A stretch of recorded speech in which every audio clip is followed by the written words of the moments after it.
I spent the last month working at a day camp for Arabic kids. I would work 6 days a week, 8 hours a day, from 8 o'clock till 4, and I would just be with kids all day long. I worked with kids around ages 4 to 8, and I learned a lot about myself during this experience, and I thought it would be valuable information to share with you. It was so interesting seeing my attitude change during the time I was there. The first day of the camp, I was full of optimism and happiness and patience.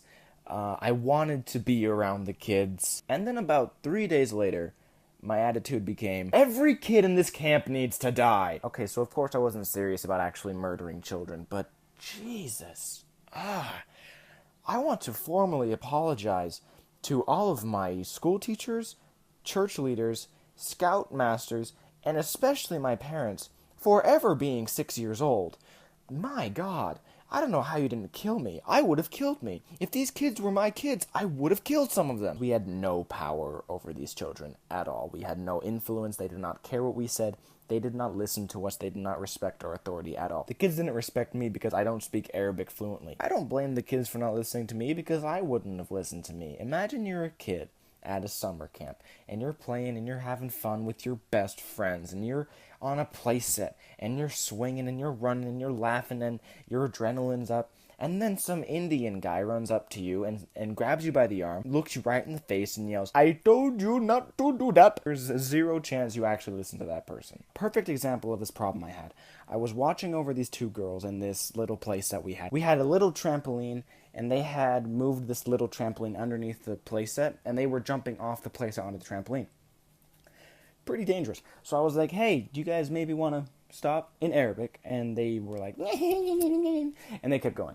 And so I said, "Hey, guys, stop, really." And they were like, so I said, "Hey, guys, knock it off, enough." And they said, so at this point, I am fucking pissed. So I get up and I run over and I grab them both by each arm and I lift them up and I kind of toss them on the ground. And at this point, I have forgotten how to speak Arabic entirely because I'm so frustrated. So I get up right in their face and I yell the only word in Arabic that I can remember, the word for what, and I just yell, "Shoo! Shoo!"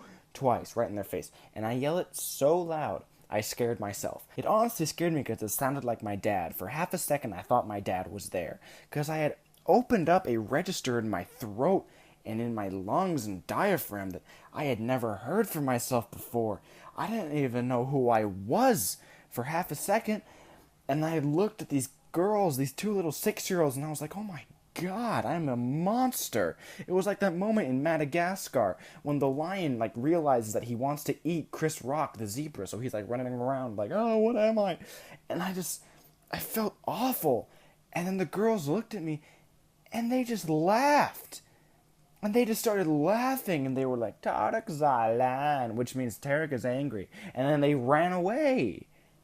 And that was the moment I just said, fuck it. Fuck these kids. Fuck it. Working with these kids is so frustrating because you're big and you're powerful and you could fucking kill them if you wanted to, and they just don't care if you're mad. It's like that moment in The Dark Knight when Batman is just beating the shit out of the Joker, trying to find out where Harvey Dent and what is her name? Rachel! Right, Rachel. And he's just like, "Where are they?" He's giving everything he has. This is Batman. He's just trying to scare the Joker. And the Joker just doesn't care. There was a lot of language acquisition for me. There were a few verbs, a few nouns, a few grammatical tenses, but really the main thing I learned, the big hunk, I learned how to swear from these kids. The first time I heard a kid swear, there were 3 kids playing in this little toy kitchen. And there was a door to the toy kitchen.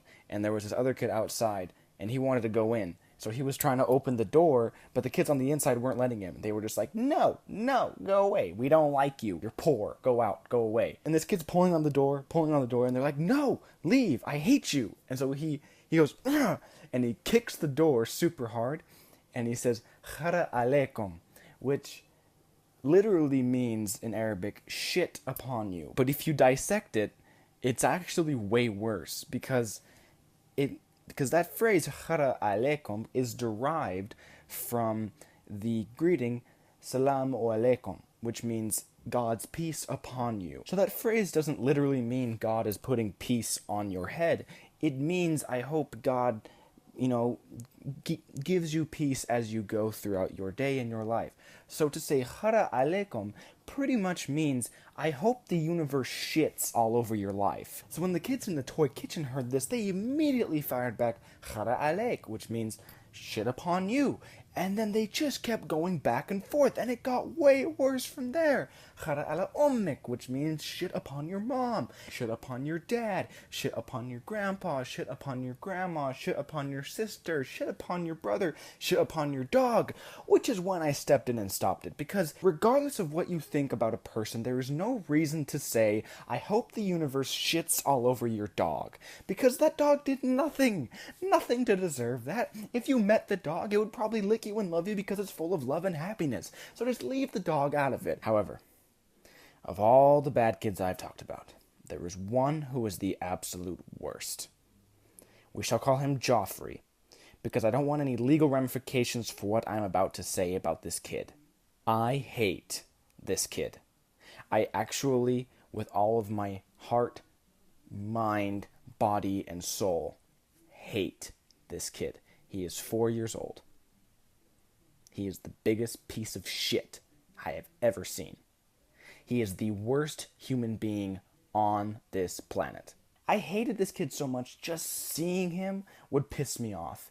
It would ruin my day. Every time I saw him, it would ruin my day. He would arrive 2 hours late every single day. And I'd already be playing with the other kids. I'd be in a good mood. Then I'd see that gate open, and I'd see that little shit walk through the gate with a little smirk on his face. And I just immediately was pissed off that he was even there, that he even existed. This kid tested my patience, and I failed. I failed every single test this kid threw at me. I can't even begin to explain the depths of just evil this kid is. He would just walk around and look for things to ruin, really important things to other kids.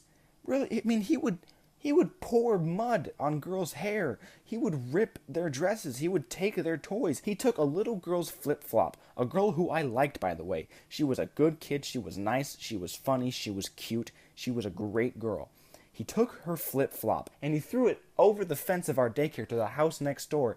And the house next door had a big Rottweiler, and the Rottweiler ate this little girl's flip-flop. And he just laughed and laughed. And no matter how hard we yelled at him or put him in timeout, he would just keep laughing. He was the worst. The little girl just cried the rest of the day because that was like her favorite flip-flop. This kid. Ugh.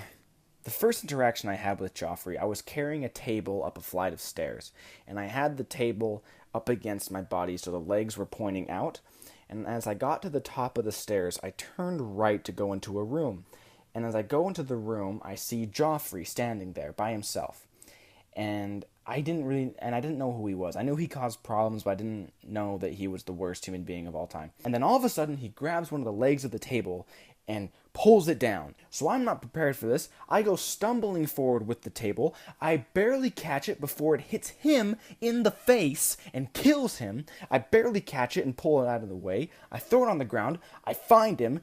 I grab him by the back of the neck. As I grab him by the back of the neck, I reach forward with my left hand to just say, "Hey, what the hell? What are you doing?" But I reach too far, and I end up grabbing him like this, just with my hands around his throat. If anyone had walked into the room at that moment, they would have seen me choking a 4-year-old child. Now, immediately after I grabbed him by the throat, I pulled my hand away. It was like half a second, and I pulled it away. But that half a second, when I had him by the throat, the look on his face still brings me such joy. It warms my heart every time I think about it. Just the look on his face, going from this little smirk, like, to, oh my God, he's going to kill me. And just the pure fear in his eyes. It just brings me such joy. Just knowing that for half a second, he was scared of me. And then he ran out of the room, and he was like, and I let him go. Oh man, that was the first time I met him. This kid single-handedly ruined any desire I have to be a father. Because I know no matter how hard I work, no matter how good of a person or as good of a father I am, I could just get a demon baby. I mean, it's not up to me. It's not up to me what this person is or what they like and don't. It's genetics. I could marry someone who has crazy people in her family, and those crazy genes just mix weird with the low self-esteem genes in my family, and then we just get a demon. Just the Antichrist just pops out of her vagina. It's possible, and now I am legally and morally responsible for the Antichrist. It could happen. It could actually happen. This kid could come out of anybody's vagina. Have you seen the movie We Need to Talk About Kevin? Some people just get crazy fucking kids. Just crazy demon babies. That's insane. That's no thank you. No thank you. No thank you. I don't want to be a dad. Because of this fucking kid. This one stupid kid. I'm done. I don't want to be a father. I don't. Oh, God. I'm sweating. It's so hot. This kid is evil. This kid sucks. I hate him. God damn it. I hate talking about him. He just makes me upset. Just thinking about him pisses me off. But I have to get this out to the world. Stop reproducing. Enough. Just, if you had met this kid, you would know. It's enough. We've reproduced enough. We've made enough humans. There's no more hope. Let's just be done with it. Okay? We'll wait for the solo Batman movie directed by Ben Affleck, and then we'll stop reproducing and we'll just nuke the world. Okay? Can we just agree? Can we just agree? We've made enough humans. This kid, Joffrey, we have made enough. Stop trying. Out of all of our years and experimenting and trying, Gandhi and Michelle Obama, though that's as good as we're going to get from our human race. From our DNA, from our species, Gandhi and Michelle Obama, that's the pinnacle. That's as good as we're going to get from anyone else coming next. So let's just, let's just fuck it. Okay, fuck it. We're done. Can we just be done? Thank you. So, in conclusion, I had a great time at this camp. I honestly really did. I really enjoyed being around most of the kids. I would honestly recommend volunteering at a daycare or a camp with children, especially those of you who are thinking about becoming parents. It can be very rewarding work. It can be very fun. Just know that once a day, a child will run up and punch you in the balls for no reason. Just know that's going to happen. Which is kind of like life if you think about it.